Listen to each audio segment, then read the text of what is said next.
Today we are going to go over a strategy called lines and dots for multiplication.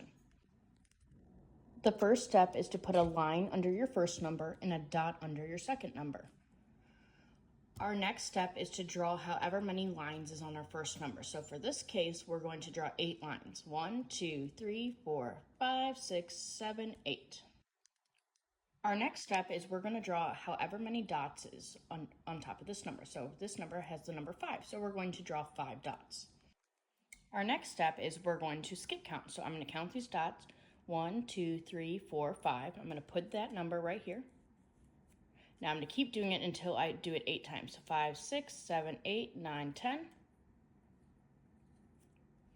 11, 12, 13, 14, 15, 16, 17, 18, 19, 20,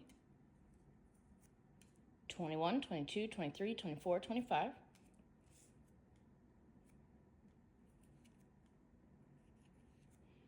26, 27, 28, 29, 30,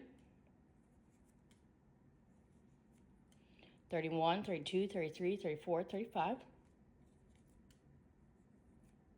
36, 37, 38, 39, 40.